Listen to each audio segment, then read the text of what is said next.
tua, soal lingkungan keluarga, ayo perhatikan. Jangan egois.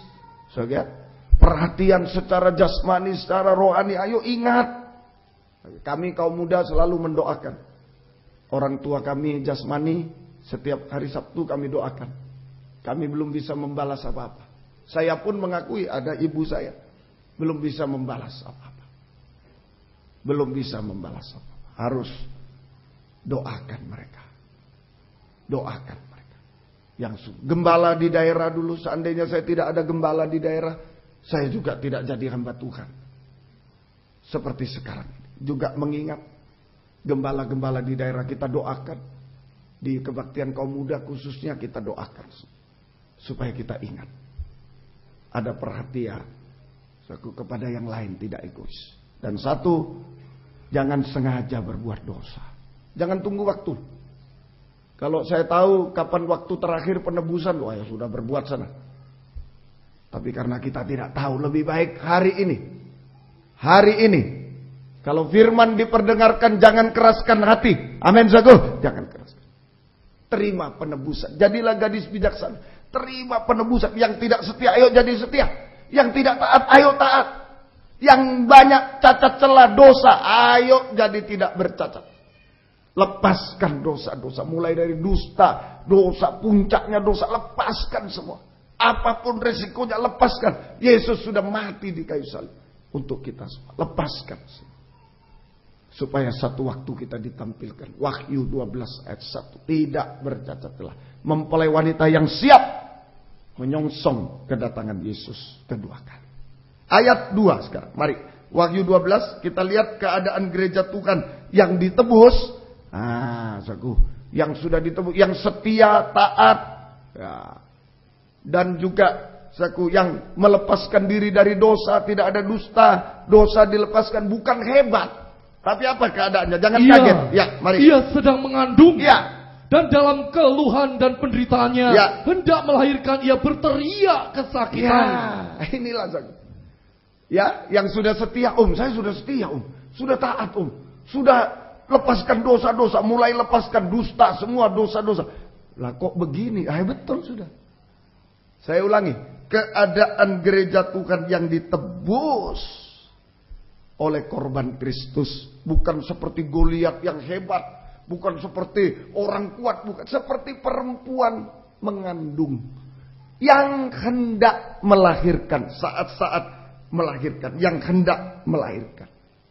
Sama dengan paling lemah, tak berdaya, ya, tidak berdaya. Dan di ayat 3 menghadapi naga. Ayat 3. Maka tampaklah suatu tanda yang lain, ya, di langit. Dan lihatlah seekor naga merah padam yang besar, ya, berkepala 7 dan bertanduk 10, dan di atas kepalanya ada 7 mahkota, ya. Dan ekornya menyeret sepertiga dari bintang-bintang di langit dan melemparkannya ke atas bumi, ya. Dan naga, ya, itu berdiri di hadapan perempuan yang hendak melahirkan, ya, itu untuk menelan anaknya. Terus segera sesudah perempuan itu melahirkannya, ya, mau dihantam gereja Tuhan. Ini keadaannya. Makanya Raja Daud menulis, jangan iri hati kepada orang berdosa. Banyak kali kita, itu berdosa itu tidak setia tapi kok perusahaannya besar Wah kok enak naik mobil naik ini. Kita yang setia ini kok naik sepeda engkol aja nggak ada masih. Sudah benar ya, ini keadaannya. Keadaan gereja yang ditebus mengalami penebusan. Seperti perempuan yang hendak melahirkan anak. Sama dengan paling lemah, keadaan paling lemah, paling tak berdaya. Dan menghadapi setan. Dengan segala kekuatannya untuk menghancurkan, bayangkan. Sedangkan kita sehat saja menghadapi naga tidak mampu. Nah ini mau melahirkan. Coba perempuan mau melahirkan. Jangan hadapi naga, ngadepi tamu aja males. Itu saja. Ini perempuan tidak melahirkan. Paling lemah, paling tak berdaya dan lain sebagainya. Dan menghadapi setan dengan segala kekuatan untuk menghancurkan. Nah, saya tanya ibu-ibu, nah, yang paling kuat apanya ibu-ibu kalau mau melahirkan? Hanya mengandalkan apa? Ya, mengandalkan mulut. Mengandalkan mulut. Nah, inilah yang Tuhan berikan kepada kita. Kalau kita sudah ditebus, setia, taat, mulai lepas dari dosa, tidak ada dusta, lepas dari dosa-dosa. Nah, Tuhan izinkan kita mengalami suatu keadaan di mana kita seperti perempuan hamil hendak melahirkan, tidak berdaya. Aduh, om, kok tidak berdaya, tidak bisa apa-apa. Aduh, tidak bisa apa. Waduh, sudah serangan dari depan sudah ini singa, naga sudah mau menelan, mau menghancurkan. Waduh, di segala bidang bagaimana, om? Hanya bisa mengandalkan suara penyembahan. Itu yang Tuhan tunggu. Amin, saudaraku. Hanya mengandalkan suara penyembahan. Dua macam suara perempuan yang hendak melahirkan. Dua macam suara. Yang pertama di ayat 2, ia sedang mengandung dalam keluhan dan penderitaan hendak melahirkan, ia berteriak kesakitan, mengeluh dan mengerang. Aduh, saya ajarkan ibu-ibu kalau mau melahirkan jangan jangan. Yesus, begitu. Yesus, itu. Ya, jangan aduh. Tidak ada yang tolong kalau aduh. Ya, aduh biung, aduh apa ya? Aduh mama, jangan. Ya. Apalagi marah-marah sama suaminya gara-gara kau, ya. Jangan. Jangan, ya. Jangan. Nah, Yesus mengeluh dan mengerang. Mengeluh dan mengerang. Suara pertama. Ini sama dengan penyembahan dalam pengalaman kematian. Mengeluh, mungkin ekonomi, aduh Yesus. Haleluya Yesus. Mengeluh, mengerang. Penyembahan dalam pengalaman kematian. Tapi sesudah lahir, nah ini yang kedua. Itu waktu sesaat hendak lahir. Tapi begitu sesudah lahir, wah, ada suara bersukacita. Amin, saudaraku. Suara sukacita. Yohanes 16 itu ayatnya. Ya, suara sukacita setelah melahirkan ada suara sukacita. Yuk sedikit lagi.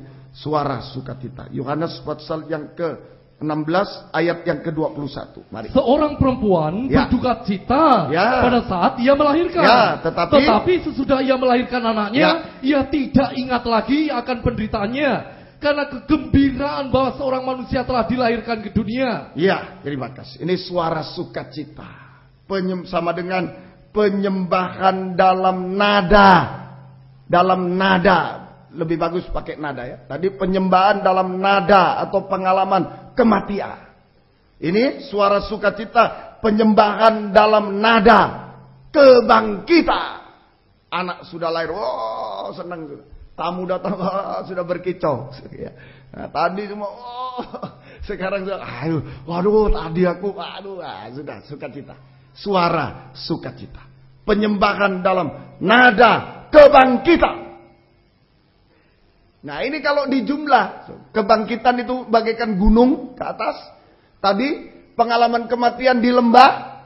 Lihat tangan saya, saudaraku. Tadi erangan, mengerang, mengeluh, oh Yesus, haleluya, Yesus, bagaikan di lembah. Sekarang, oh Yesus, haleluya, haleluya, Yesus, haleluya, senang dia, sudah lulus, sudah dia, haleluya, Yesus.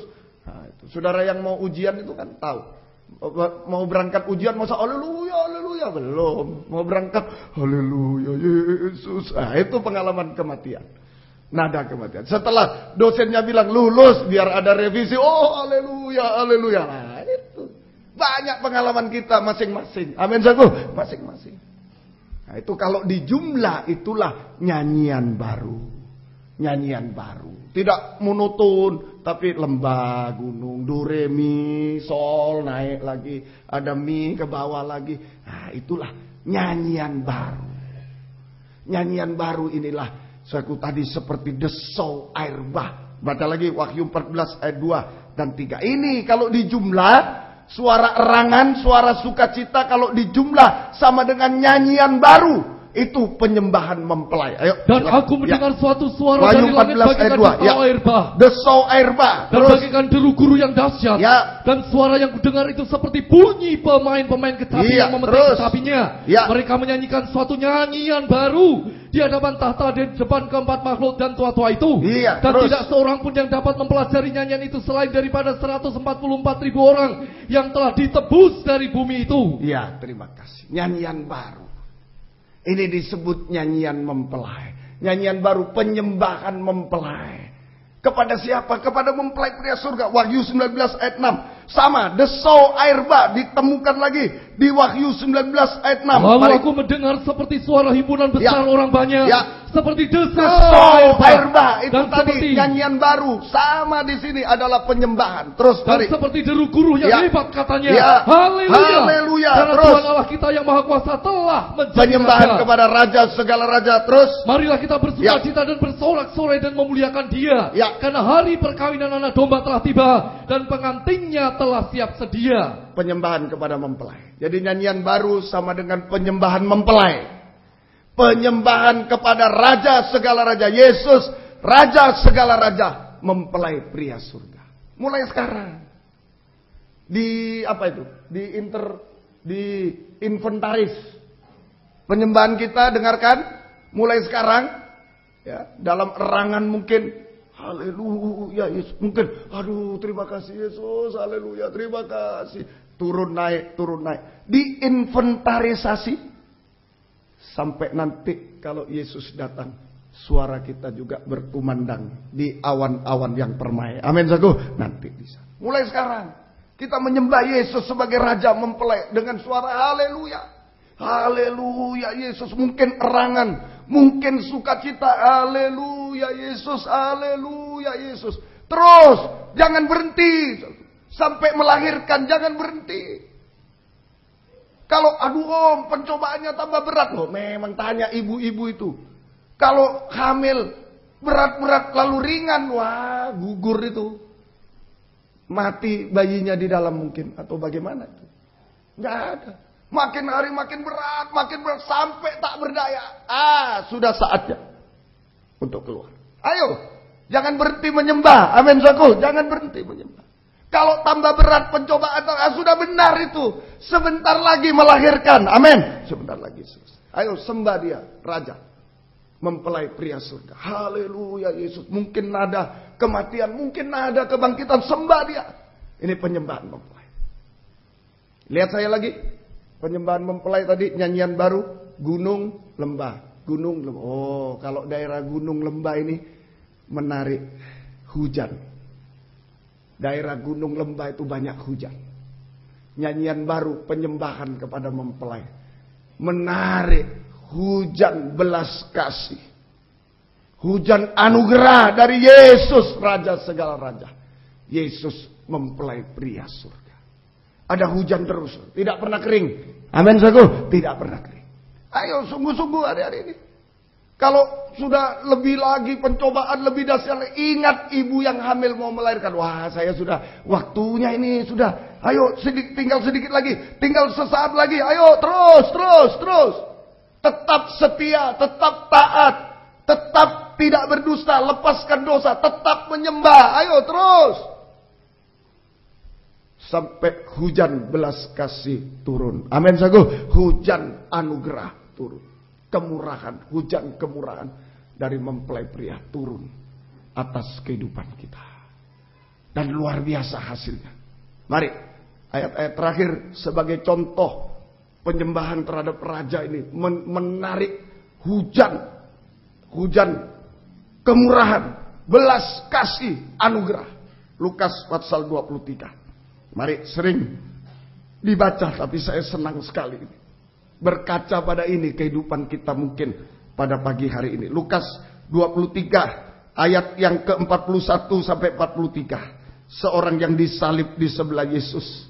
Ayo, mungkin keadaan kita seperti beliau ini. Seorang yang disalib.